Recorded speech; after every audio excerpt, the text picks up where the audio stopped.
నమస్కారం ఘంటారావానికి స్వాగతం. ముందుగా ప్రధాన అంశాలు. కొత్త సీఎస్ గా సంజయ్ జాజు 2029 ఫిబ్రవరి వరకు పదవీ కాలం.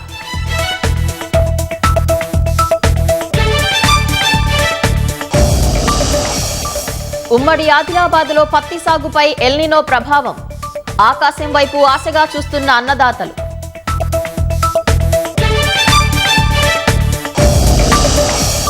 మహిళలను కాంగ్రెస్ మోసం చేసిందన్న కేటీఆర్. తులం ఇరుము కూడా ఇవ్వలేదని ఎద్దేవా.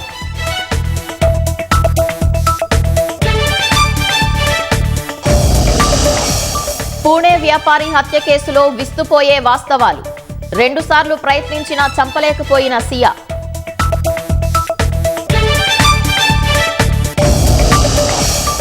$235కు చేరిన వెనిజుయేలా భూకంపం మృతుల సంఖ్య 40,000 మందికి పైగా గాయపడినట్లు అధికారుల వెల్లడి.